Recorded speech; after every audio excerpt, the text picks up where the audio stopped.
గొప్ప ప్రధాన యాజకుడు అనేటువంటి మాటల మీద మనం ధ్యానం చేస్తున్నాం కదండి, గుర్తుందా అవునండి. అయ్యా? అవునండి. అమ్మ గుర్తుందా? అవునండి. ఉంది. దేవునికి స్తోత్రం. ప్రియమైనటువంటి వారులారా, ఈ ప్రధాన యాజకుడు మనకు అవసరమా, లేకపోతే ఒక పూజారి కావాలనా అనేటువంటి ప్రశ్న. లేకపోతే ఈ ప్రధాన యాజకుడు ప్రతిసారి కూడా ఎందుకు మార్పు జరగవలసి వచ్చింది అనేటువంటి మాటను చూసుకొని, దేవుని చిత్తమైతే ఈ ఉదయ కాలంలో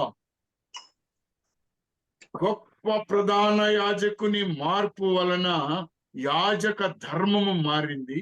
ఈ యాజక ధర్మము మనతోన అనగా అన్య జనాంగముతోన ఒక నూతన వడంబడిక, పాత వడంబడిక కాకుండా ఒక నూతన వడంబడిక జరిగింది అని, ఆ వడంబడికలో నీవు నేను పాలిభాగస్థులమై ఉన్నామని, ఆ వడంబడిక ద్వారా మనకు చేరవలసినటువంటి గమ్యస్థానము, చేరవలసిన గమ్యము మనకు ఒక మార్గము చూపించబడి ఉన్నదని, ఆ మార్గమునకు మనము ప్రయాణము కొనసాగిస్తూ ఉన్నామని చూస్తూ ఉన్నాం. ప్రిల్లరా, గొప్ప దేవుడు మనకు ఒక నిరీక్షణ పెట్టాడు. ఆ నిరీక్షణకు ఒక మార్గము చూపాడు. ఆ మార్గములో మనల్ని నడవడానికి ఆయన ఎన్నుకున్నాడు. మనకు బలాన్ని ఇచ్చాడు. చీల మండలములో, కాళ్లలో, చేతులలో బలాన్ని ఇచ్చాడు. నడిపిస్తూ ఉన్న దేవుడు. ప్రియమైనటువంటి వారులారా, నేను ఈ వారము కనీసం హెబ్రీ పత్రిక కాకుండా నూతనమైనటువంటి నిబంధన గురించి మాట్లాడాలని ఎంతగానో ఆశపడ్డాను. కానీ పరిశుద్ధాత్మ దేవుడు నాకు ఇచ్చినటువంటి మాటలను బట్టి మరలా మీతోటి మాట్లాడుతున్నాను. ఎందుకు యాజకత్వము మారింది?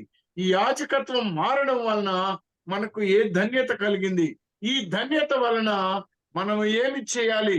ఈ చేసేటువంటి పనికి ఒక వడంబడిక, నూతన నిబంధన యేసు క్రీస్తు ప్రభువుతోటి ఎలా చేసుకోవాలి, మన జీవితంలో కొనసాగాలి అనేటువంటి మాటను గురించి ముందుకి కొనసాగుతున్నాం. పిల్లలు, మీరు అనవచ్చు, అయ్యా ఈయన ప్రధాన యాజకుడు, నిజమే, గొప్ప ప్రధాన యాజకుడు, నిజమే. కానీ మన కొరకు ఆయన ఇదే హెబ్రీ గ్రంథంలో 5 ప్రముఖమైనటువంటి హెచ్చరికలు, ఇంత గొప్ప రక్షణను నిర్లక్ష్యము చేసినట్లయితే మనం ఏమవుతామో అనేటువంటి దాని మీద కూడా మనతో మాట్లాడి ఉన్నాం. అలాగే మీరు ఆయన స్వరము ఈ దినము విన్నట్లయితే దానిని నిర్లక్ష్యము చేయవద్దు అనేటువంటి మాటను కూడా విన్నాం. ఆయనకు అవిధేయత చూపవద్దు అని కూడా విన్నాం. దాని విషయం కూడా ఒక్కసారి మనం ధ్యానం చేసుకొని వచ్చే వారము మనము నూతన నిబంధన గురించి ధ్యానం చేసుకుందాం. పిల్లలు, 3వ మాట, ప్రముఖమైనటువంటి మాట, సహోదరి ఉషా సిస్టర్ గారు, మరి ఇది మాసంలో మొదటి ఆదివారం అమ్మా? అవునండి. అవునండి. సిస్టర్ ఉన్నారా? ఉషా సిస్టర్ గారు ఈరోజు మనం ప్రభు బల్ల ఉందమ్మా. మీరు చెప్పండి, ఉందిగా బ్రదర్. దేవునికి స్తోత్రం. ఈ సాయంకాల సమయంలో ప్రభు బల్లలో పాలు పంచుకొనడానికి సిద్ధపడినటువంటి వారు రావాల్సినదిగా ప్రత్యేకంగా ఆహ్వానిస్తున్నాము.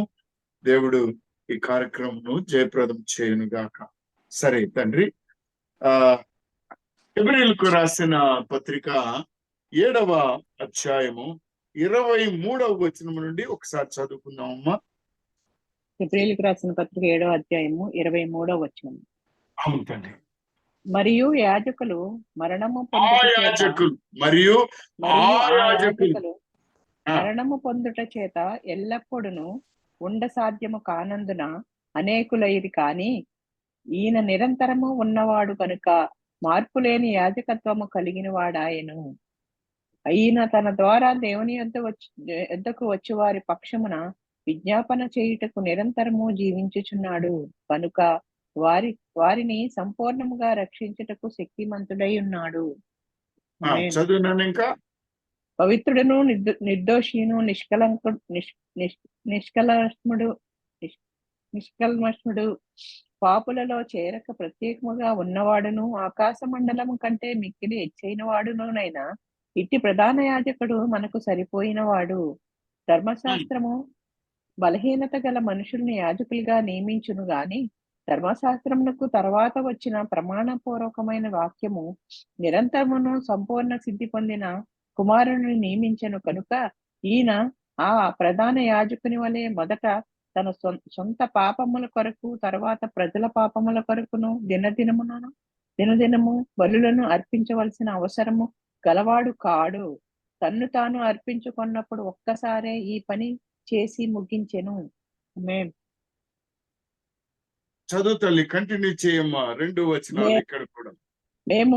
మేము వివరించుచున్న సంగతులలోని సారాంశం ఏమనగా మనకు అట్టి ప్రధాన యాజకుడు ఒకడున్నాడు.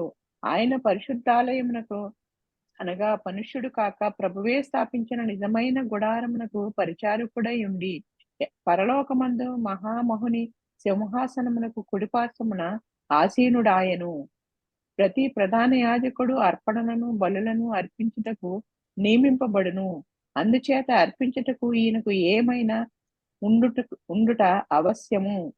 ధర్మశాస్త్ర ప్రకారము అర్పణలు అర్పించు వారున్నారు కనుక ఈయన భూమి మీద ఉన్న ఎడల యాజకుడై ఉండడు. మోషే గుడారము అమర్చబోయినప్పుడు కొండ మీద నీకు చూపబడిన మాదిరి చొప్పున సమస్తమును చేయుటకు జాగ్రత్త పడుము అని దేవుని చేత దేవుడు ఈ వాక్యమును దీవించునుగాక. ప్రార్థన చేసుకుందాం. మహోన్నతుడా, సర్వోన్నతుడా, సర్వశక్తి కలిగిన మా రాజా, మీకు స్తుతి స్తోత్రములను వందనాలని తెలియచేస్తున్నాను ప్రభువా. ఇదిగో యాజకత్వము మారడం వలన మాతో నూతన నిబంధన చేసుకున్నాం. యాజకత్వము గొప్పదైనందున మాకు రక్షణ కలిగింది ప్రభు. అన్య జనాంగమైన మాకు నిత్య రక్షణ కలిగిందయ్యా. అయ్యా, నిత్యము మా కొరకు ఈ ఆచరణలు చేసేటువంటి మార్గాన్ని నీ యందు దాచబడి ఉన్నదని మాకు తెలియపరిచావయ్యా. మహామోహని కుడి పార్శ్వమున సింహాసనాసీనుడైన ఓ మా యేసు క్రీస్తు ప్రభువా, మా గొప్ప ప్రధాన యాజకుడా, నీకే స్తోత్రములయ్యా. అయ్యా, యాజక ధర్మము యాజకునితోటి మారుతుందని, ఆ మార్పు ఈ మార్పు తీసుకొస్తుందని అయ్యా, మేము బలులు అర్పణలు క్షమాపణలు నీ యొద్దకు తేలేము కనుకనే ఆ ఆలయము నా ప్రభువా మా హృదయములలో స్థాపించిన దేవా, మా హృదయములలోనే ప్రధాన యాజకుడిగా ఉన్న మా ప్రభువా యేసు క్రీస్తు రాజా, గొప్ప ప్రధాన యాజకుడా, నిన్ను నీవు నాయన తగ్గించుకొని నీ ప్రశస్తమైన విలువైన రక్తముతో మమ్మల్ని శుద్ధి చేసి ఆలయముగా మార్చిన దేవా, మీకు స్తోత్రములు. ఉదయ కాలంలో నీ బిడ్డలతో మాట్లాడుచు ఉండగా నాయన మీరే మాట్లాడమని పరిశుద్ధాత్మ దేవుడా రండి, నా ఆత్మను ప్రాణమును దేహమును మీకు అప్పగిస్తున్నానయ్యా. ఈ బిడ్డలు నీ వారు, ఈ వాక్యము నీది. పరిశుద్ధాత్మ దేవుడా, బిడ్డలకు అర్థము చెప్పగలిగిన వాడు నీవే. రండి, కలిసి పరిచర్య చేసుకుందాం, నీ వాక్యాన్ని ప్రకటిద్దాం, బిడ్డలకు ఆశీర్వాదకరంగా జీవిద్దాం. మీరే మహిమ ఘనతలు పొందుకోమని యేసు క్రీస్తు ప్రభు పరిశుద్ధ ప్రశస్త శక్తి గల నామం బ్రతిములాడి వేడుకొనుచున్నాను మా తండ్రి. ఆమేన్. ఆమేన్. హల్లెలూయా. ప్రియమైనటువంటి వారులారా, మనము గత 2-3 వారాల నుండి చక్కగా కొన్ని మాటల్ని వింటూ ఉన్నాం. ఈ మాటల్లో ప్రముఖమైనటువంటిది ఏమిటి అనంటే, యేసుక్రీస్తు ప్రభువు మనకు గొప్ప ప్రధాన యాజకుడిగా వచ్చి ఉన్నాడు. ఈయన గుణాలు ఏమని చెప్పారండి? ఈయన గుణాలు ఏమని చెప్పాడు? పవిత్రుడును, నిర్దోషి, నిష్కల్మషుడు, పాపులలో చేరక ప్రత్యేకముగా ఉన్నాడు. ఆకాశ మండలం చూడండి, పవిత్రుడు. మన గొప్ప ప్రధాన యాజకుడు ఎలా అయ్యాడు అని అంటే, పవిత్రుడు, ఆయన నిర్దోషి, నిష్కల్మషుడు, పాపులలో చేరక ప్రత్యేకముగా ఉన్నవాడు, ఆకాశ మండలము కంటే మిక్కిలి హెచ్చైన వాడునైనా ఇట్టి ప్రధాన యాజకుడు మనకు సరిపోయినవాడు. ప్రియమైనటువంటి వారలారా, ఈ గొప్ప దేవుడు మనకు ఒక ప్రధాన యాజకుడిగా ఉన్నాడు. ఈయన మనలను తన ప్రధాన యాజకత్వముతోటి ఒక నూతన ఆలయానికి తీసుకొని వెళ్ళాడు. అది మనుషుల చేత కట్టబడిన ఆలయం కాదు, దేవుడే స్వయముగా నిర్మించినటువంటి ఆలయం. చూడండి, ఒకసారి మనం గమనించినట్లయితే, మేము వివరించుచున్న సంగతులలో సారాంశం ఏదనగా, మనకు అట్టి ప్రధాన యాజకుడు ఒకడున్నాడు.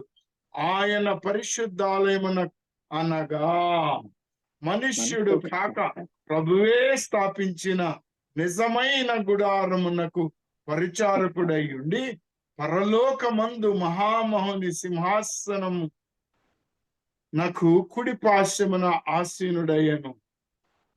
ప్రియమైనటువంటి వర్లరా, నీ ఆలయము దేవుని హస్తము చేత నిర్మింపబడిన ఆలయము. నీ జీవితము దేవుని యొక్క కృపతో మార్చబడిన ఆలయము. దీనికి ఆయన మనకు సంపూర్ణమైనటువంటి రక్షణను కలుగచేసి ఉన్నాడు. ఆయన నిరంతరము మన కొరకు విజ్ఞాపనలు చేయించున్నాడు. ఈయన తన ద్వారా దేవుని యొద్దకు వచ్చు వారి పక్షమున విజ్ఞాపన చేయుటకు నిరంతరము జీవించుచున్నాడు గనుక వారిని సంపూర్ణముగా రక్షించుటకు శక్తిమంతుడై ఉన్నాడు.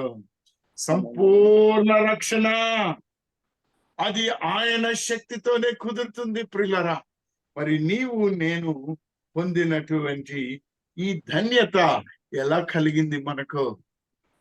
మనము అన్య జనాంగము, ఇంత గొప్ప ధన్యత మనకు ఎలా కలిగింది? హెబ్రీయులకు రాసిన పత్రిక 4వ అధ్యాయము 14, 15, 16 వచనాలను ఒకసారి చూడండి అమ్మా. ఆకాశ మండలము గుండా వెళ్ళిన దేవుని కుమారుడైన యేసు అను గొప్ప ప్రధాన యాజకుడు మనకు ఉన్నాడు కనుక మనము ఒప్పుకొనిన దానిని గట్టిగా చేపట్టుదము. మన ప్రధాన యాజకుడు మన బలహీనతల యందు మనతో సహానుభావము లేనివాడు కాడు గాని సమస్త విషయములను మనుషులు మనవలిని శోధింపబడినను ఆయన పాపము లేనివాడుగా ఉండెను గనుక మనము కనికరింపబడి సమయోచితమైన సహాయము కొరకు కృప పొందినట్లు ధైర్యముతో కృపాసనముని వద్దకు ప్రియమైనటువంటి వారులారా, మనకు ఒక కృపాసనం ఉందండి. ఆ కృప ఆసనము ఎలాంటిదంటే మనతో సహా అనుభవము కలిగినటువంటిది. మన బలహీనతల యందు మనతో సహానుభవము కలిగినటువంటిది. సమస్త విషయములలో మన వలనే శోధింపబడినటువంటి అనుభవం ఉన్నది. కానీ మనము పాపములో పడిపోయాము. పరిశుద్ధుడైన యేసు క్రీస్తు ప్రభు మన ప్రధాన యాజకుడు మాత్రం పాపము లేని వాడుగా ఉన్నాడు. పాపము లేని వాడుగా ఈ యొక్క ప్రధాన యాజకత్వము మారడం వలన మనకొక ధన్యత ఉందండి. మనకొక గొప్ప ధన్యత ఉంది. హెబ్రీయులకు రాసిన పత్రిక 13వ అధ్యాయము 5, 6 వచనాలను ఒకసారి చూడండిమా. ధనాపేక్ష లేని వారై మీకు కలిగిన వాటితో తృప్తి పొంది ఉండుడి. ఇక్కడ చూడండి ప్రియులారా, అమ్మా ఇక్కడ చూడండి. ధనాపేక్ష లేని వారై మీకు కలిగిన వాటితో తృప్తి పొంది ఉండుడి. తృప్తి పొంది ఉండుడి. ఎందుకు? ఎలా తృప్తి పడి ఉండాలి? ఎలా కుదురుతుంది? నీ యొక్క గొప్ప ప్రధాన యాజకుడు దేవుని చేత ఆయన చేతులతో నిర్మింపబడిన ఆలయమునకు గొప్ప ప్రధాన యాజకుడిగా ఉన్నటువంటి దేవుడు నీ కొరకు విజ్ఞాపన చేయుచున్న దేవుడు నిన్ను ఏ మాత్రము విడువడు, నిన్ను ఎన్నడును ఎడబాయుడు అని ఆయన చెప్పాను కదా. చెప్పెను గదా. కాబట్టి ప్రభు నాకు సహాయుడు. సదాకాలము నీతో నీతోనే జీవించెదను యేసయ్యా, యేసయ్యా, యేసయ్యా, యేసయ్యా, యేసయ్యా. ప్రియమైనటువంటి వాళ్ళరా, ఈ గొప్ప దేవుడు నీకు సహాయకారిగా ఉన్నాడు గనుక ఇప్పుడు నీవెక్కడికి వెళ్ళాల్సిన అక్కర్లేదు, తీర్థయాత్రలు అక్కర్లేదు, బలిదానాలు అక్కర్లేదు.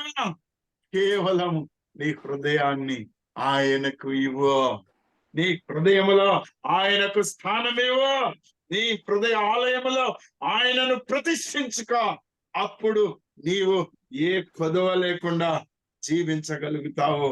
ఎంత ధన్యమైనటువంటి మాట ప్రియులరా. ఈయన గొప్పవాడు, అహరోను కంటే గొప్పవాడు, మెల్షీజెదెకు కంటే కూడా గొప్పవాడు నీతో ఉన్నాడు.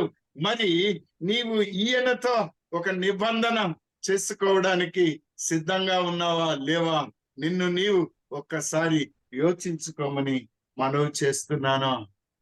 నీవు ఈయనతో నిబంధన, క్రొత్త నిబంధన నీవు చేసుకోవాలి. నేను చెప్పడం లేదు ఈ మాటని. హెబ్రీయులకు రాసిన పత్రిక 5వ అధ్యాయము 1వ వచనం నుంచి చూద్దాం ప్రియులారా ఒకసారి. ప్రతి ప్రధాన యాజకుడును మనుషులలో నుండి ఏర్పరచబడిన వాడే పాపముల కొరకు అర్పణలను బలులను అర్పించుటకు దేవుని విషయమైన కార్యములు జరిగించుటకై మనుషుల నిమిత్తము నియమింపబడును. ఆపుదాం తల్లి. ఇక్కడ నా యొక్క ప్రాముఖ్యమైన మాట, ప్రధాన యాజకుడు ఎవరి కొరకు నియమింపబడుతున్నాడండి? మన కొరకు. ప్రతి ప్రధాన యాజకుడు ఎవరి కొరకు నియమింపబడుతున్నాడు? మనుషులలో పాపముల కొరకు అర్పణ బలులను మనుషుల కొరకే కదా, మనుషుల నిమిత్తమే కదా ప్రధాన యాజకుడు నియమించబడింది. అవును, మనుషుల నిమిత్తము. చూడండి, మొదటి వచనంలో చూడండి, ఫిబ్రవరి 5:1 చివరిగా ఒక మాట ఉంటుంది. ఎవరి నిమిత్తం ప్రధాన యాజకుడు నియమింపబడ్డాడు? మనుష్యుల నిమిత్తము నియమింపబడును. ప్రతి ప్రధాన యాజకుడు మనుష్యుల్లో నుండి ఏర్పరచబడి పాపముల కొరకు అర్పణలను బలులను అర్పించుటకు దేవుని విషయమైన కార్యములు జరిగించుటకు మనుష్యుల నిమిత్తము నియమింపబడతాడు. ప్రియమైనటువంటి వాళ్ళరా, మన ప్రధాన యాజకుడు, గొప్ప ప్రధాన యాజకుడు, నీకు నాకు ఉన్న ప్రధాన యాజకుడు మనుష్యుల నుండి నియమింపబడ్డా? ఏమా, మనుషుల్లో నుంచి నియమింపబడ్డా అంటే అవును, మనుషుల్లో నుండే నియమింపబడ్డాడు. ఎందుకంటే యేసు క్రీస్తు ప్రభు మనిషిగా, సంపూర్ణమైన మనిషిగా మనతోటి సహనివాసము చేసి ఆయన శోధనలు, వేదనలు, బాధలు అన్ని కూడా అనుభవించాడు పిల్లరా. కాబట్టి ఈ మనుష్యుడే ఆకాశ మండలము గుండా వెళ్ళి ఆయన ఇప్పుడు మనుష్యుల చేత కట్టబడినటువంటి ఆలయము కాదు, దేవుని చేతనే కట్టబడినటువంటి ఆలయమునకు ప్రధాన యాజకుడై ఉన్నాడు. హల్లెలూయా. మన కొరకు ఆయన బలి అర్పించాడు, ఆయనే బలి అయినాడు ప్రియులరా. చూడండి 5వ వచనంలో చూడండి అమ్మా, హెబ్రీయులకు రాసిన పత్రిక 5వ అధ్యాయం 5వ వచనము. అటువలే క్రీస్తు కూడా ప్రధాన యాజకుడగుటకు తన్ను తానే మహిమపరుచుకొనలేదు గాని, నీవు నా కుమారుడవు, నేను నేడు నిన్ను కని ఉన్నాను అని ఆయనతో చెప్పిన వాడే ఆయనను మహిమపరిచెను. హల్లెలూయా. నీవు నేను ఒక ఒడంబడిక చేసుకున్న, నూతన నిబంధన చేసుకున్న ఈ యేసుక్రీస్తు ప్రభు గొప్ప ప్రధాన యాజకుడు, దేవుని చేత నియమింపబడ్డాడు, దేవుని చేత మహిమపరచబడ్డాడు. మనిషిగా ఉన్నటువంటి ఈయన నీ కొరకు నా కొరకు ఎంత శ్రమ పడ్డాడో ఒక్కసారి యోచించండి ప్రియులారా. ఈయన యొక్క క్రమము చూసినట్లయితే ఈయన లేవి కుటుంబమా? నిరంతరం కాదు, కాదు, ఆయన యూదా కుటుంబం. అయినా గాని ఆయన అంగీకరించబడ్డాడు. 6-7 వచనాలు చూడండి ఒక్కసారి. నీవు ఆ ప్రకారమే నువ్వు మెల్కీషెదెకు క్రమము చొప్పున నిరంతరము యాజకుడివై ఉన్నావు అని మరి ఒక్క చోట చెప్పుచున్నాడు. శరీరధారి అయి ఉన్న దినములలో మహారోదనముతోను కన్నీళ్లతోను తన్ను మరణము నుండి రక్షింపగలవానికి ప్రార్థనలను యాచనలను సమర్పించి భయభక్తులు కలిగి ఉన్నందున ఆయన అంగీకరింపబడింది. ఆయన హల్లెలూయా. విధేయత చూపించాడు, ఆయన ఆయన కుమారుడై అంగీకరించబడ్డాడు. ప్రియమైనటువంటి వారలారా, ఈ ప్రధాన యాజకుని యొక్క గొప్పతనమును ఎంతసేపు చెప్పినా, ఎన్ని దినములు చెప్పినా చాలదు. ఎందుకంటే ప్రతి మాట ఎంతో గొప్పగా ఉందండి. అందుకే నేను మిమ్మల్ని అందరినీ పర్సనల్ గా రిక్వెస్ట్ చేశాను, అమ్మా హెబ్రీయులకు రాసిన పత్రికను క్షుణ్ణంగా చదివి ధ్యానం చేయమని చెప్పాను. నిజంగానే దేవుడు మన కొరకు తన రక్తాన్ని కార్చడం ఏంటండి? దేవుడు మనల్ని ఇంత గొప్పగా ప్రేమించడం ఏంటండి? దేవుడు మనల్ని ఇంత గొప్పగా ప్రేమించి తన ప్రియ కుమారుని బలిదానముగా పెట్టడం ఏంటండి? అద్భుతం కదా! ఇది ఆలోచిస్తుంటే అద్భుతం కదా! ఒక్క మాట మనల్ని ఆయన అడుగుతూ ఉన్నాడు. చూడండి, 6వ అధ్యాయము 1వ వచనం నుంచి చూడండి ఒకసారి. కాబట్టి నిర్జీవ క్రియలను విడిచి మారు మనసు పొందుటయు. అమ్మా నిర్జీవ క్రియలను విడిచిపెట్టి మారు మనసు పొందుట. నిర్జీవ క్రియలో, జీవము లేని క్రియలో ప్రియమైనటువంటి వారులారా, మారు మనసు పొందాలి. జీవాన్ని మనం కలిగి ఉండాలి. జీవాన్ని మనం కలిగి ఉండాలి. ఈ మెల్కీజెదెకు కన్నా గొప్పవాడు ఆయన. హెబ్రీయులకు రాసిన పత్రిక 7వ అధ్యాయంలోనే 2వ వచనం చూడండి ఒకసారి. రాజులను సంహారం చేసి తిరిగి వచ్చుచున్న అబ్రహామునకు ఎవడు కలుసుకొని అతనిని ఆశీర్వదించెనో, ఎవనికి అబ్రహాము అన్నిటిలోనూ 10 వంతు ఇచ్చెనో, ఆ షాలేము రాజునకు మహోన్నతుడకు దేవుని యాజకుడైన మెల్కీసెదెకు నిరంతరము యాజకుడిగా ఉన్నాడు. అతని పేరుకు మొదట నీతి రాజనియు తరువాత సమాధానపు రాజనియు అర్థమిచ్చునట్టి షాలేము రాజని అర్థము. అతడు తండ్రి లేనివాడును, తల్లి లేనివాడును, వంశావళి లేనివాడును, జీవిత కాలమునకు ఆది అయినను జీవమునకు అంతమైనను లేనివాడునయుండి దేవుని కుమారుని పోలి ఉన్నాడు. హల్లెలూయా. గొప్ప దేవుడు ఇక్కడ కేవలము పోలి ఉన్నాడు. నిరంతరము ప్రధాన యాజకుడుగా పోలి ఉన్నాడు అన్నాడు. ఆ పోలిన వాడే ఈ యేసుక్రీస్తు ప్రభు. ఈ దినం నీతో నాతో ఒడంబడిక చేసుకుంటున్న వాడే ఈ దేవుడు. గొప్ప దేవుడు, మనకు తగినటువంటి దేవుడు. ప్రియులారా, ప్రభువే స్థాపించినటువంటి గొప్ప ప్రధాన యాజకుడు ఆ ఆలయానికి ఉన్నాడు. మనతో ఒక నిబంధన చేసుకుంటూ ఉన్నాడు. హెబ్రీయులకు రాసిన పత్రిక 8వ అధ్యాయము 2వ వచనం నుంచి చూడండి ఒకసారి. 2వ వచనం చదవండమ్మా. మేము వివరించుతున్న సంగతులలోని సారాంశం ఏదనగా, మనకు అట్టి ప్రధాన యాజకుడు ఒకడున్నాడు. ఆయన పరిశుద్ధాలయమునకు అనగా మనుష్యుడు కాక ప్రభువే స్థాపించిన నిజమైన గుడారమునకు పరిచారకుడై ఉండి పరలోకమందు మహామహుని సింహాసనమునకు కుడిపార్శ్వమున ఆసీనుడాయెను. హల్లెలూయా. 6వ వచనం చూడండి అమ్మ ఒకసారి. ఈయన ఏం చేయబోతున్నాడో. ఈయన అయితే ఇప్పుడు మరి ఎక్కువైన వాగ్దానములను బట్టి నియమింపబడిన మరి ఎక్కువైన నిబంధనకు మధ్యవర్తి అయి ఉన్నాడు కనుక మరి శ్రేష్టమైన సేవకత్వము పొంది ఉన్నాడు. ఎలయనగా ఆ మొదటి నిబంధన లోపము లేనిదైతే రెండవ దానికి అవకాశం ఉండనేరదు. అయితే ఆయన ఆపేక్షించి వారితో ఇలాగూ చెప్పుచున్నాడు, ప్రభువు ఇట్లన్ను, ఇదిగో ఒక కాలము వచ్చుచున్నది, అప్పటిలో ఇశ్రాయేలు ఇంటి వారితోనూ యోధా ఇంటి వారితోనూ నేను క్రొత్త నిబంధన చేయుదును. అది ఆపుదాం నేను తల్లి. అమ్మ ఆపుదాం నాన్న. క్రొత్త నిబంధన చేసేసాడా? చేయబోతున్నానన్నాడా? చేయబోతున్నాను, చేయుదును. చేయుదును అంటున్నాడు. అంటే it is a future tense. Yeah. ఆయన నీతో క్రొత్త నిబంధన చేస్తాడు. నేను క్రొత్త నిబంధన చేయుదును అన్నటువంటి వాడు 10వ వచనంలో ఒక మాట చెప్తున్నాడు చూడండి ప్రియులరా. ప్రభువు చెప్పుచున్నాడు, ఆ దినములైన తరువాత ఇశ్రాయేలు ఇంటి వారితో నేను చేయబో నిబంధన ఏదనగా వారి మనస్సులో నా ధర్మ విధులను ఉంచెదను, వారి హృదయముల మీద వాటిని వ్రాయుదును, నేను వారికి దేవుడనై ఉందును, వారు నాకు ప్రజలై ఉందురు. హల్లెలూయా. హల్లెలూయా. అమ్మ ఆపుదాం ఒక్కసారి. మరి ఆయన మన హృదయముల మీద తన ధర్మ విధులను రాస్తాను అంటూ ఉన్నాడు నూతన నిబంధనలో.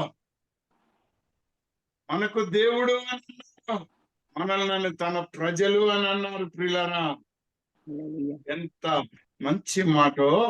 ఇక్కడ మన పాప దోష అపరాధములు ఏమైనాయో ఒక్కసారి గమనించుకుందామా మనము. 12వ వచనం చూడండమ్మా. నేను వారి దోషముల విషయమై దయగలిగి వారి పాపములను ఇకను ఎన్నడను జ్ఞాపకము చేసుకొననని ప్రభువు సెలవిచ్చుచున్నాడు. ఆయన క్రొత్త 13వ వచనం నిబంధన చూడమ్మా. ఆయన క్రొత్త నిబంధన అని చెప్పుట చేత మొదటిది పాతదిగా చేసి ఉన్నాడు. ఏది పాతగిలి ఉడిగిపోవునో అది అదృశ్యమౌటకు సిద్ధముగా ఉన్నది. హల్లెలూయా. హల్లెలూయా. యేసు క్రీస్తు ప్రభువు తన యొక్క బలి అర్పణ తోటి ఒక్కసారి వెళ్ళడం వలన ఆ పరిశుద్ధ స్థలములో ఒక్కొక్క సంవత్సరానికి ఒక్కసారి మాత్రమే పోయేటివాళ్ళు. కానీ మనకు ఈ దినము దేవుడిచ్చిన ధన్యత, నీవు ఎప్పుడైనా ప్రభువా అని పిలవచ్చు, నీ హృదయాన్ని శుద్ధి చేసుకోవచ్చు, ధర్మ విధులు నీలో ఉన్నాయి.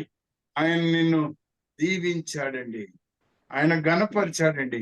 ఈ మార్పు ఎందుకు చేశాడో తెలుసా అండి? ఈ మార్పు ఎందుకు చేశాడో తెలుసా? హెబ్రీయులకు రాసిన పత్రిక 9వ అధ్యాయంలో 1వ వచనాన్ని చూడండి. మొదటి నిబంధనకైతే సేవా నియమములను ఈ లోక సంబంధమైన పరిశుద్ధ స్థలమును ఉండెను. ఇక్కడ ఎలాగనగా? మాట్లాడదాం అమ్మా. మొదటి నిబంధన దాని ప్రకారంగా అయితే ఎక్కడైతే ఆలయము కట్టబడి ఉన్నదో అక్కడికే వెళ్ళాలి. వెళ్ళేటప్పుడు ఈ లోక సంబంధమైనటువంటి ఆ పరిశుద్ధ స్థలములో నీవు ప్రవేశించడానికి లేదు. ఒక్క ఆయన మాత్రమే వెళ్తాడు. ఆయన తన పాపాల కొరకు, శాపాల కొరకు బలి అర్పించుకొని సంవత్సరానికి ఒక్కసారే వెళ్తాడు. ఇప్పుడు మనకు ఆ బాధ లేదండి. 7వ వచనం చూడండి అమ్మా. గుడారములోనికి వెళ్ళింది. సంవత్సరమునకు ఒక్కసారి మాత్రమే ప్రధాన యాజకుడు ఒక్కడే రక్తము చేత పట్టుకుని రెండవ గుడారంలోనికి ప్రవేశించును. ఆ రక్తము హల్లెలూయా. కనపడుతున్న ఆయన వెళ్ళాలి అంటే ఆయన కూడా బలి అర్పించాలి. 8వ వచనం చూడండి అమ్మా. దీన్ని బట్టి ఆ మొదటి గుడారం ఇంకా నిలుచుచుండగా అతి పరిశుద్ధ స్థలంలో ప్రవేశించు మార్గము బయలుపరచబడలేదని పరిశుద్ధాత్మ తెలియజేయుచున్నాడు. హల్లెలూయా. ఆనాడు పరిశుద్ధ స్థలములోనికి ప్రవేశ మార్గం ఏంటో తెలియదా? కానీ ఈ రోజు నీకు నాకు తెలియపరచబడి ఉన్నది. 9వ వచనం చూడండి అమ్మా. ఆ గుడారము ప్రస్తుత కాలమునకు ఉపమానముగా ఉన్నది. ఈ ఉపమానార్థమును బట్టి మనస్సాక్షి విషయంలో ఆరాధకునికి సంపూర్ణ సిద్ధి కలగజేయలేని అర్పణలను బలులను అర్పింపబడుచున్నవి. ఇవి దిద్దుబాటు జరుగు కాలము వచ్చే వరకు విధింపబడి అన్నపానములతోనూ నానా విధములైన ప్రక్షాళనలతోనూ సంబంధించి శరీరాచారములు మాత్రమై ఉన్నవి. చాలమ్మా. ప్రియమైనటువంటి వారులారా, మార్పు ఎందుకు కావాల్సి వచ్చింది? దేవుని ప్రేమ నీకు నాకు చెందడం కొరకు, మనలను ఆయన రక్షించుకునేట కొరకు ఈ మార్పుని, ప్రధాన యాజకుని మార్పుని, గొప్ప ప్రధాన యాజకుని నియమము జరిగి ఉన్నది. ప్రియులారా, 12-13 వచనాలు చూడండమ్మా. మేకల యొక్కయు కోడెల యొక్కయు రక్తముతో గొర్రెల కోడెల యొక్కయు రక్తముతో కాక ఒక్కసారి పరిశుద్ధ స్థలములో ప్రవేశించను. ఏలయనగా మేకల యొక్క ఎడ్ల యొక్క రక్తమును మైలపడిన వారి మీద ఆవు దూడ బూడిద చల్లుటయు శరీర శుద్ధి కలుగునట్లు వారిని పరిశుద్ధపరచము. కానీ 14 వచనం చూడండి తల్లి. నిత్యుడగు ఆత్మ ద్వారా తన్ను తాను దేవునికి నిర్దోషినిగా అర్పించుకుని క్రీస్తు యొక్క రక్తము నిర్జీవ క్రియలను విడిచి జీవము గల దేవుని సేవించుటకు మీ మనస్సాక్షిని ఎంతో ఎక్కువగా శుద్ధి చేయను. ఈ యొక్క ప్రధాన యాజకత్వము నీ యొక్క మనస్సాక్షిని శుద్ధి చేసింది, నీకు ఆహ్వానం ఇచ్చింది. ప్రియులారా, ఇది మనకు గొప్ప ధన్యత. ఎక్కడైతే మరణ శాసనం ఉంటుందో ఆ మరణ శాసనము ఎప్పుడు పనిచేస్తుందండి? ఎవరైనా ఒక విల్ డీడ్ రాస్తారండి, ఒక విల్ డీడ్ రాస్తారు, ఒక కోడోసిల్ రాస్తారు. అది ఎప్పుడు ఆపరేషన్ వస్తుంది, ఎప్పుడు పనిచేస్తుందండి? అది మరణం అయిన తర్వాత. ఎవరు మరణము? రాసినవాడు. రైట్. ఇక్కడ పాత నిబంధనలో లేకపోతే పాత నిబంధన రాసినటువంటి వాడు, లేకపోతే నిన్ను నన్ను రక్షిస్తాను అని చెప్పిన వాడు, నీతో నాతో క్రొత్త నిబంధన చేసుకుంటానని చెప్పిన వాడు మరణించాడు. కనుకనే ఆ శాసనము ఇప్పుడు అమలులోనికి వచ్చింది. ఆ ధన్యమైన రక్షణ, నిత్య రక్షణ నీకు నాకు కలిగింది. అందుకే మనకు ఈ గొప్ప ప్రధాన యాజకుని యొక్క మార్పు కావలసి వచ్చింది. ఆ ప్రధాన యాజకుడు మనకు తగిన వాడు. హల్లెలూయా, హల్లెలూయా. మనకు ఒక గొప్ప నిరీక్షణను ఇచ్చినటువంటి ఈ ప్రణాళిక. 27వ వచనం చూడండమ్మా. మనుషులు ఒక్కసారే మృతి పొందవలనని నియమింపబడెను, ఆ తరువాత తీర్పు జరుగును. అలాగని ఎవరైతే పాపము వలన వచ్చు జీతము మరణము అన్న సత్యాన్ని పాత నిబంధనలో లేకపోతే ఓల్డ్ కవెనెంట్ లో భయపడుతూ ఉన్నామో వారికి రక్షణ కలిగింది. మనం క్షమించబడ్డాం కాబట్టి ఇప్పుడు మనము ఆయన యొక్క సహవాసంలో జీవిస్తూ ఉన్నాం. ప్రియులారా, గొప్ప సహవాసము దేవాతి దేవుడు మనకు ఇచ్చి ఒక విశ్వాసాన్ని మనకు కలిగించాడు. ఏమిటి ఆ విశ్వాసము? హెబ్రీయులకు రాసిన పత్రిక 11వ అధ్యాయం 1వ వచనం గమనించండి ఒకసారి. విశ్వాసమన్నది నిరీక్షింపబడు వాటి యొక్క నిజ స్వరూపం, అదృశ్యమైనవి ఉన్నవంతకు రుజువైనది. ప్రియమైనటువంటి వారులారా, దాని కింద మాట చూడండి, 3వ వచనము.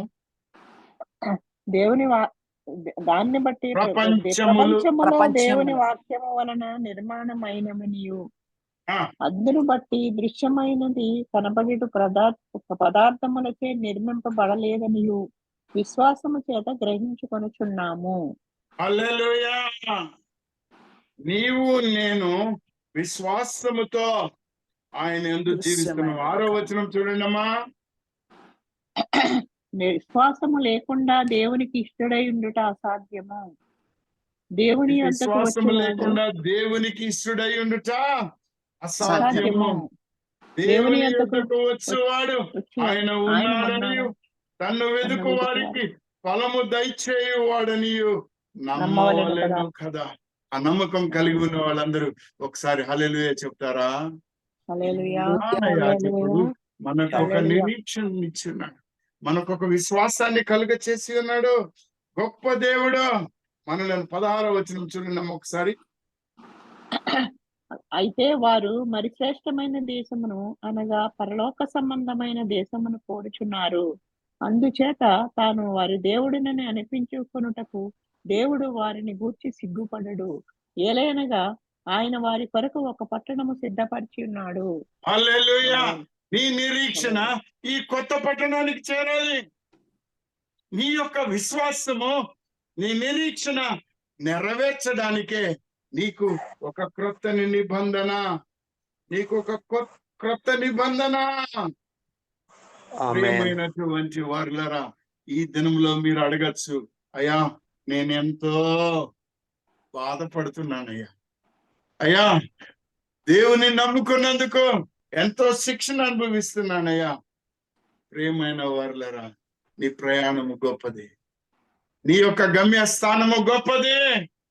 ఈ గమ్యం నీవు చేరాలంటే వీటిని అనుభవించక తప్పదో.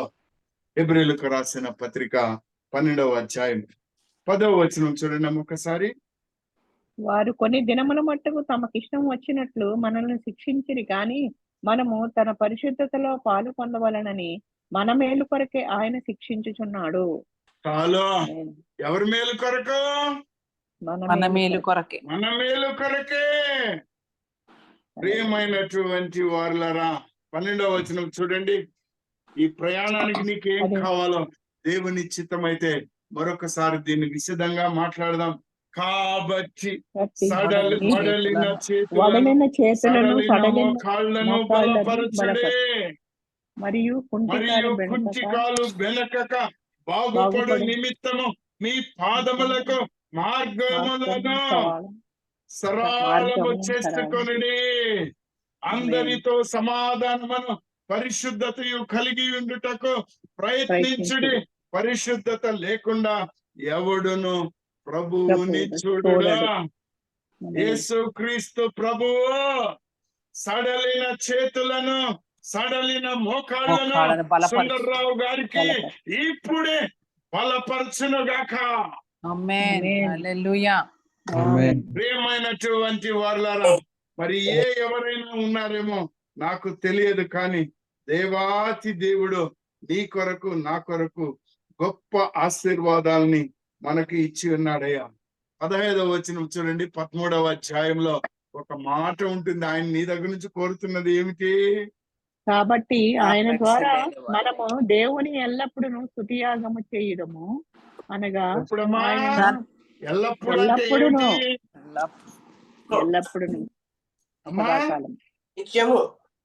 కాబట్టి ఆయన ద్వారా మనము దేవునికి ఎల్లప్పుడూ స్తుతియాగము చేయడం అనగా ఆయన నామమును ఒప్పుకొనుచు జిహ్వ ఫలము అర్పించుము. నామము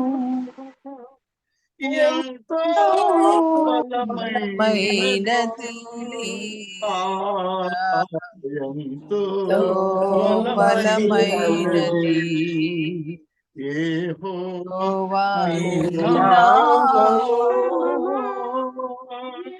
మహోన్నతుడైన దేవా, నీ నామము గొప్పదయ్యా. అయ్యా, నీకు జీవ ఫలము మేము అర్పించుకోవాలయ్యా, ఎల్లప్పుడూ అర్పించాలయ్యా. ఆ ధన్యతను మాకు దయచే ప్రభువా. దేవా, నీవే ఈ వాక్యములో మాకు చెప్పి ఉన్నావు. నీకు స్తోత్రములయ్యా. నీకెల్లప్పుడూ స్తుతి యాగము చేస్తామయ్యా. దేవానికి స్తోత్రం. 16-17 వచనాలు చూడండి అమ్మా. 16-17 ఉపకారమును ధర్మమును చేయ మరచపోకుడి. అట్టి యాగములు దేవునికి ఇష్టమైనవి.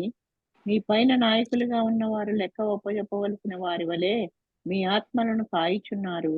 వారు దుఃఖముతో ఆ పని చేసిన ఎడల మీకు నిష్ప్రయోజనము కనుక దుఃఖముతో కాక ఆనందముతో చేయునట్టు వారి మాట విని వారికి లోపడి ఉండుడి. హల్లెలూయా. ఆమేన్. హల్లెలూయా. ఏం చేయాలంటే అండి, మీ పైన నాయకులుగా ఉన్నవారు లెక్క ఒప్ప చెప్పవలసిన వారి వలె మీ ఆత్మలను కాయిచున్నారు. ఎందుకు సుందర్రావు గారి గురించి ప్రత్యేకమైన ప్రార్థన సంఘము చేస్తూ ఉంది అంటే, ఆయన మన ఆత్మలను కాసి కాయిచున్నారు.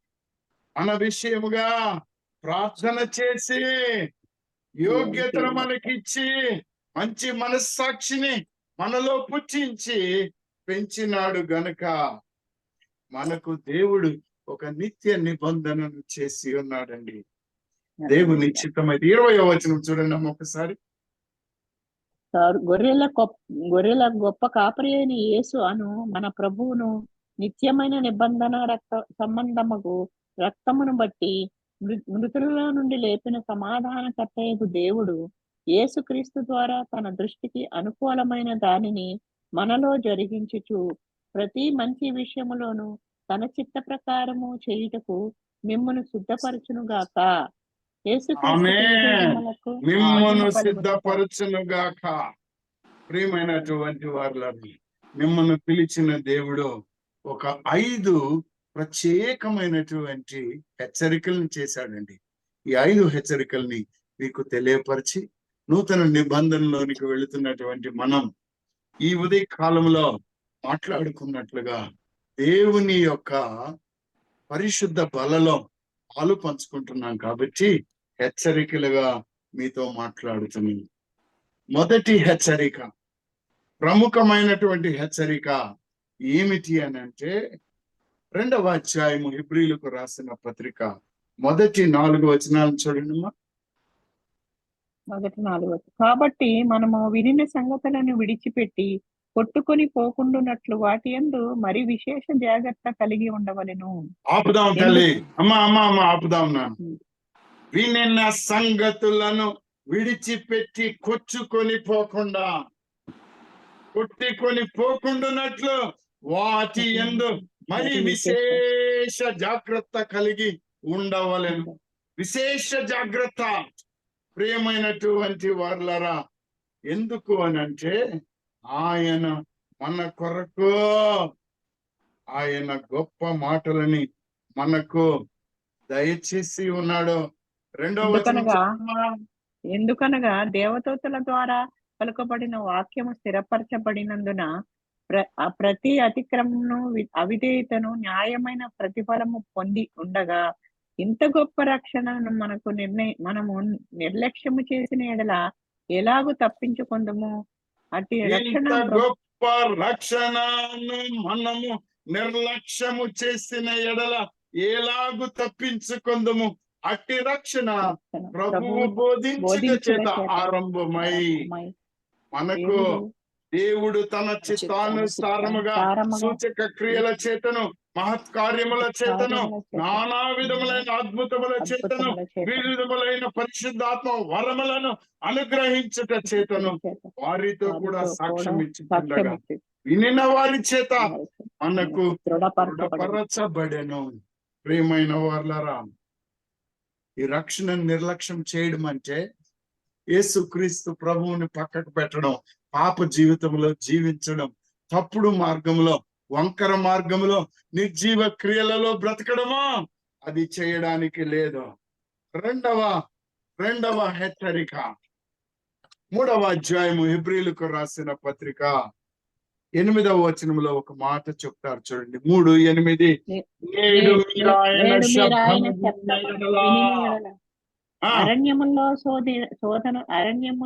అరణ్యములో శోధన దినమందు కోపము పుట్టించినప్పటి వలె మీ హృదయములను కఠినపరచకొనకుడి.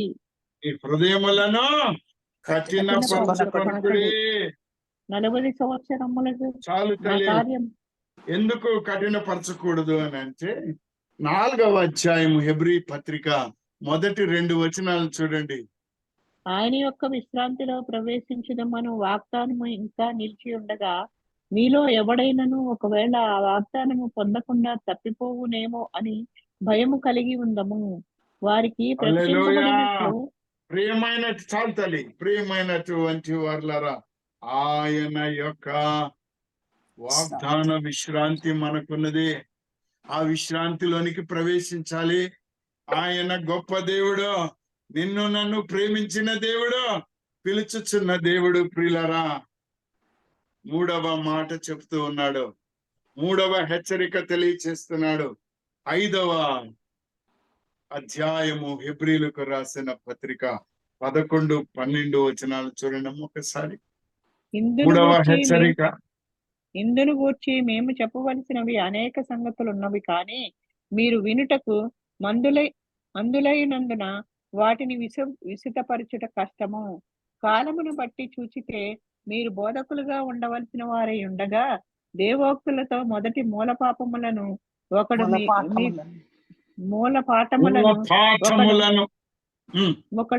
ఒకడు మీకు మరలా బోధింపవలసి వచ్చెను.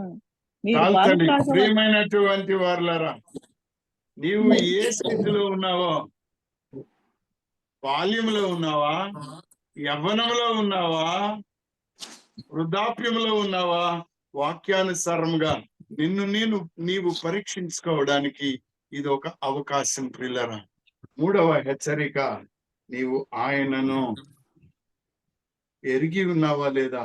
ఎరిగి ఉంటే నీలో మారు మనసు కలగాలి.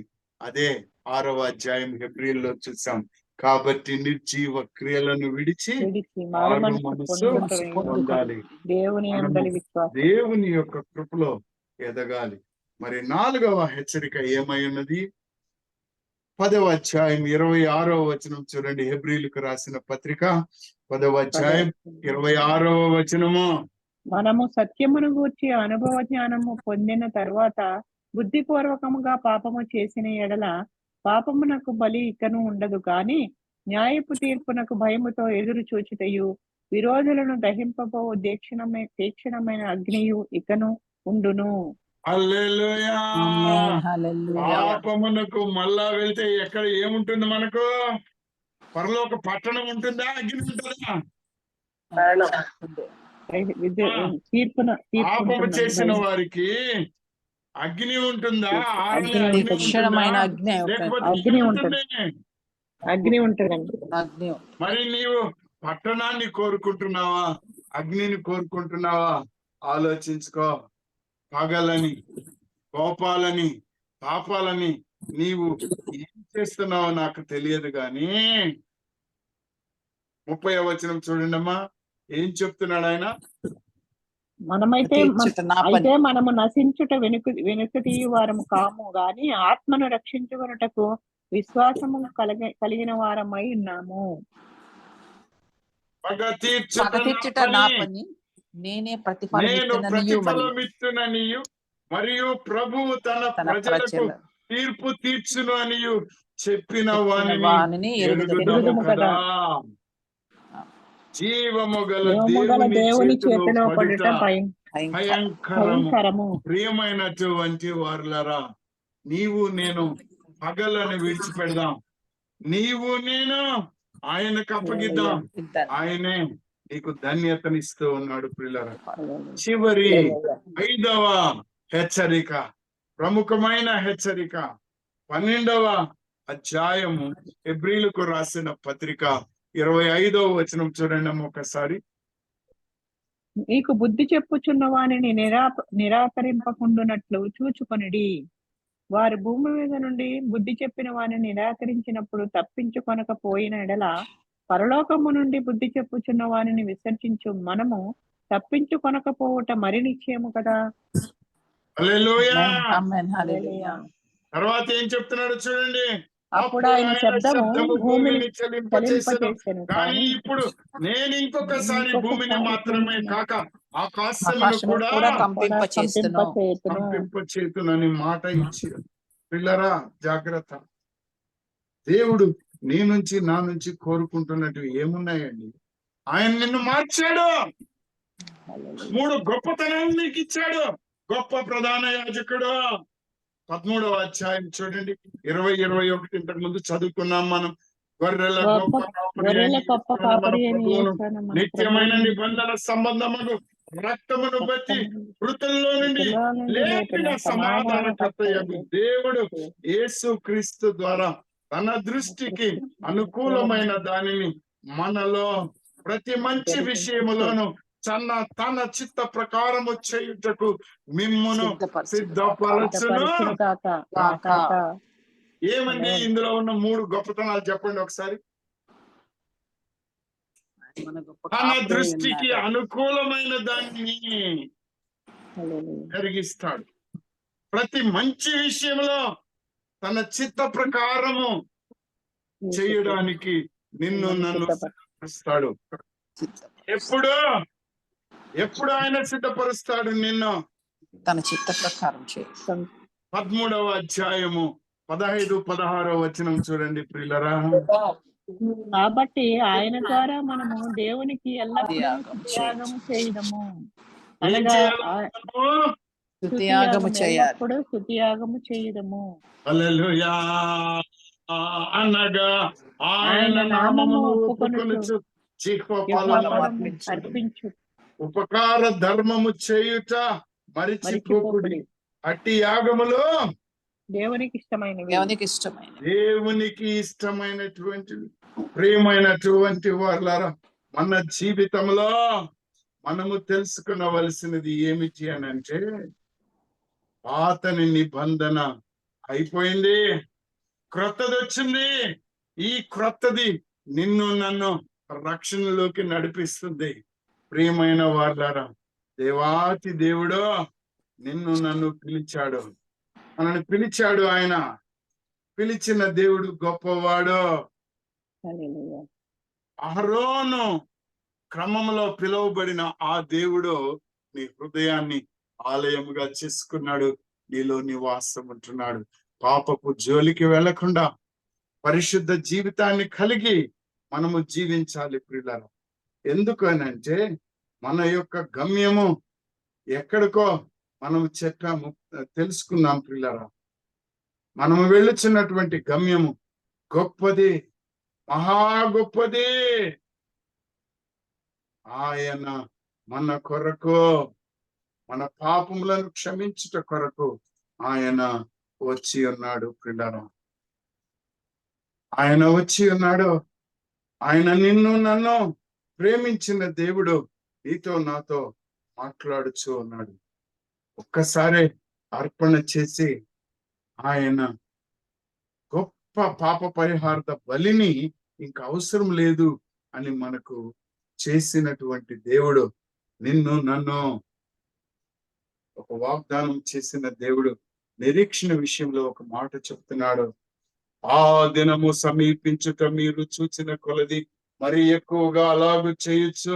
ప్రేమ చూపుటకు, సత్కార్యములు చేయుటకును ఒకనినొకడు పురికొల్పవలెనని ఆలోచించము. మనము సత్యమును గూర్చి అనుభవ జ్ఞానము పొందిన తరువాత బుద్ధిపూర్వకముగా పాపము చేసిన ఎడలా బలి ఇకను ఉండదు. ప్రేమైనటువంటి వాళ్ళ, ఆయన చెప్పిన మాటలు విందాం, ఆయన చిత్తానుసారంగా కొనసాగుదాం. ఆయన మనకు ప్రధాన యాజకుడు, గొప్ప దేవుడు. దేవుని చిత్తం అయితే హెబ్రీ పత్రికలో నుండే 2వ నిబంధన గురించి వచ్చే వారం మాట్లాడుకున్నాం పిల్లలు. మీ రక్షణను మీరు నిర్లక్ష్యం చేయవద్దు. ఆయన స్వరము విన్నట్లయితే మీరు దానిని, హృదయాన్ని కఠినపరుచుకొని విడిచిపెట్టద్దు. పాపము జోలికి వెళ్ళొద్దు. మీకు బోధింపబడిన వాక్యము మీలో స్థిరపరచుకోండి. మంచి కార్యాలను చేస్తూ ఆయన పరిశుద్ధ పట్టణంలోని, చక్కనైన పట్టణం, నీకు నాకు నివాసముగా ఉంచబడినటువంటి పట్టణంలోనికి చేరడానికి దేవాతి దేవుడు మనందరికీ ఆ ధన్యతను దయచేయును గాక. ఆమేన్. ఆమేన్. ఆమేన్. ప్రార్థన చేసుకుందాం.